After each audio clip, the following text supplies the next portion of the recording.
Thank you for the wonderful readings tonight about the elusive nature of evil. We heard testimonies tonight, some of which were talking about beliefs. Now, a belief is something that you believe to be true, but it isn't, in most cases anyway. For instance, years ago, it was thought that the world was flat, and people spent their time in their life thinking of it as flat. It affected them because that was their belief. Eventually they found out it was round, and that made a big difference. Well, so it is with other beliefs.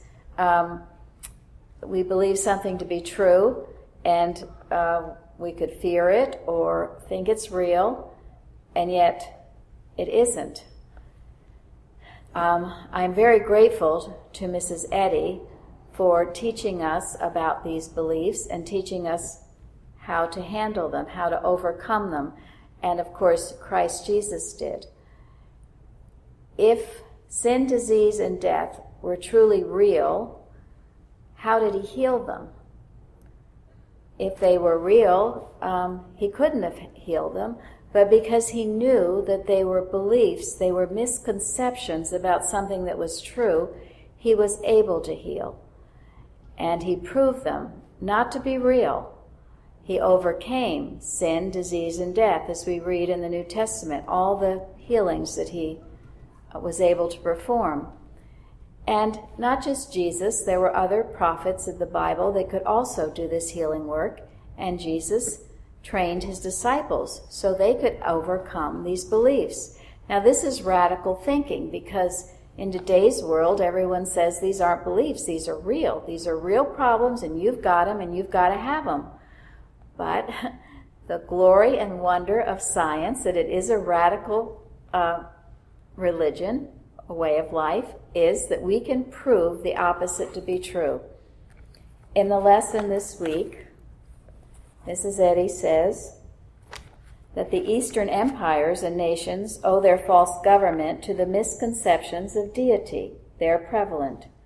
Tyranny, intolerance, bloodshed, wherever found, arise from the belief that the infinite is formed after the pattern of mortal personality, passion, and impulse. Belief. A belief can be proved to be untrue. And this is the wonderful thing about Christian Science, and it is why it is called a science, because you can prove it.